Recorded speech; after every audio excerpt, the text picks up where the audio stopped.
Hai, Assalamualaikum. Nama saya Nurul Ain binti Mahdi. Saya daripada kelas DP 8A. Hari ini saya nak menerangkan tentang isu penggunaan teknologi semasa sembelihan. Okey. Macam yang kita tahu, teknologi adalah satu konsep yang luas dan mempunyai pelbagai takrifan. Takrifan yang pertama ialah pembangunan dan penggunaan alatan mesin untuk menyelesaikan masalah manusia. Teknologi dilihat sebagai tahap pengetahuan semasa dalam menggunakan sumber bagi menghasilkan produk yang dikehendaki. Kata mudah lah orang kata, aplikasi untuk pengetahuan sains dalam mencipta alat-alat yang dapat meningkatkan keupayaan manusia. Okey, itu adalah takrifan tentang teknologi. Sekarang kita nak terangkan pasal pengertian sembelihan. Okey, sembelihan ni ialah sesuatu untuk menghilangkan nyawa binatang yang halal dimakan dengan cara memutuskan urat halkum dan urat marih dengan menggunakan alatan yang tajam dengan niat kerana Allah. Berbalik tentang isu kita, iaitu isu penggunaan teknologi semasa sembelihan. Macam yang kita tahu, teknologi yang sekarang ni ada pelbagai kaedah untuk menyembelih binatang. Macam dekat sini yang saya tahu, ada 4 jenis stunning lah, iaitu kejutan orang kata. Yang pertama adalah mushroom head gun, yang kedua adalah kejutan elektrik, yang ketiga adalah kaedah waterbed, yang keempat adalah dadah dan karbon dioksida. Seperti yang kita tahu, di dalam Islam, kaedah ini dibenarkan dengan syarat ia tidak mencederakan haiwan. Contohnya, dengan memecahkan tengkorak dan tidak menyebabkan haiwan mati secara terus. Kaedah ini biasa dilakukan ke atas kepala sahaja. Syarat yang kedua, paras arus elektrik hendaklah sentiasa dalam kawalan, iaitu tidak boleh melebihi had antara 0.75 ampere untuk kambing, 2.0 ampere untuk lembu. Yang ketiga, kaedah kejutan elektrik ini hendaklah dikawal selia oleh petugas muslim yang bertauliah. Kaedah yang ketiga pula adalah kaedah waterbed stunning. Kaedah ini dibenarkan juga dalam Islam kerana biasa digunakan ke atas haiwan yang kecil seperti ayam dan itik. Untuk kaedah ni pun dia ada syarat tau. Syarat yang pertama, perlulah memastikan ayam atau itik itu tidak mati melalui kawasan arus elektrik. Yang kedua, proses kaedah kejutan elektrik ini hendaklah dikawal selia oleh petugas muslim yang bertauliah.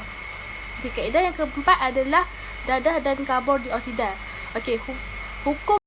Hukum menggunakan dadah dan karbon dioksida adalah harus dengan syarat ia tidak menyiksa ataupun mematikan haiwan sembelihan. Seterusnya kita masuk kepada kaedah penetapan hukum stunning. Boleh dikatakan kesemua jabatan mufti negeri-negeri yang ada di Malaysia ni menyandarkan hukum terhadap penyembelihan haiwan secara stunning ni kepada keputusan Muzakarah Jawatan Kuasa Fatwa Majlis Kebahasaan Malaysia. Kaedah penempatan pengeluaran hukum berdasarkan istibat hukum lah. Iaitu berdasarkan daripada hadis Rasulullah SAW yang bersabda dari Syahid bin Aus radhiyallahu anhu bahawasanya Rasulullah SAW pernah bersabda, sesungguhnya Allah SAW mengharuskan berbuat baik terhadap segala hal. Untuk itu, bila kalian membunuh haiwan, bunuhlah dengan cara yang baik. Dan hendaklah seseorang di antara kalian mempertajamkan pisaunya serta memudahkan haiwan yang akan disembelihkan. Okey, ini daripada hadis riwayat Muslim. Okey.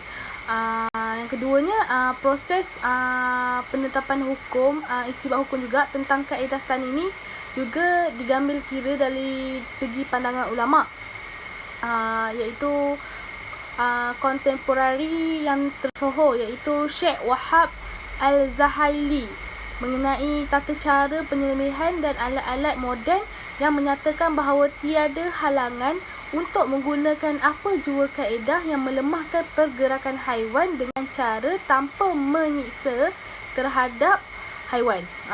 Maksudnya dia tak seksa haiwan yang untuk kena sembelih tu.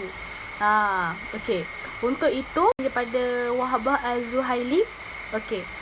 Seterusnya daripada Muzakarah Jabatan Kuasa Fatwa Majlis Kebangsaan bagi Hal Ehwal Ugama Islam Malaysia kali ke-70 yang bersidang pada 29 September tahun 2005 telah membincangkan tentang hukum mengenai stanim lah.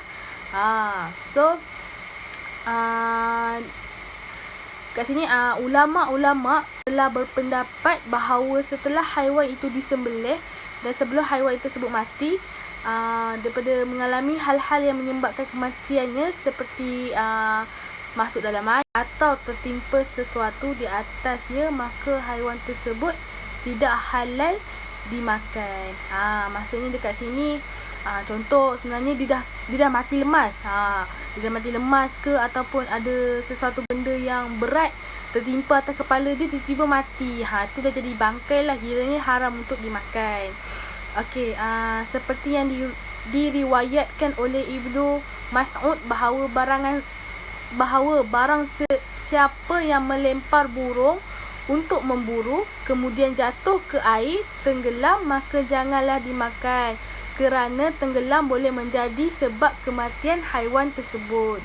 Jadi cara stunning diperbolehkan asal pada saat pemesanan tidak menyebabkan kematian.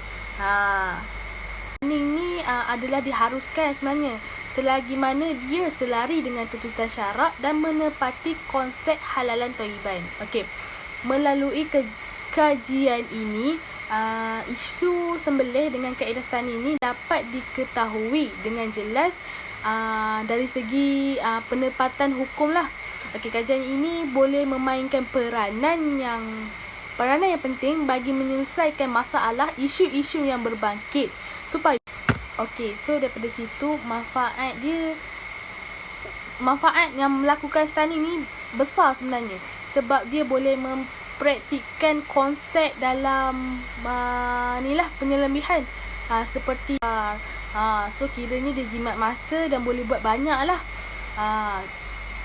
Saya harap semoga kaedah stunning ni dapat diterima oleh orang ramai, sama ada orang yang Muslim ataupun orang yang bukan Muslim, demi kebaikan bersama. Tak payah dah susah-susah. Okey, sekian itu sahaja daripada saya. Sekian, terima kasih. Peranti stunning dihalakan ke bahagian target kepala haiwan yang akan dihentak. Kemudian, haiwan akan disembelih oleh seorang Muslim dengan memotong urat halkum dan urat marik menggunakan alat yang tajam mengikut kaedah sembelihan Islam. Seterusnya, selepas proses menanggalkan kulit haiwan, pekerja akan meneliti kerosakan tengkorak untuk memastikan tiada kesan retakan dan lubang pada tengkorak haiwan. Sekiranya terdapat hentakan stunning yang menyebabkan kerosakan retak dan berlubang di tengkorak, haiwan tersebut akan dianggap tidak halal.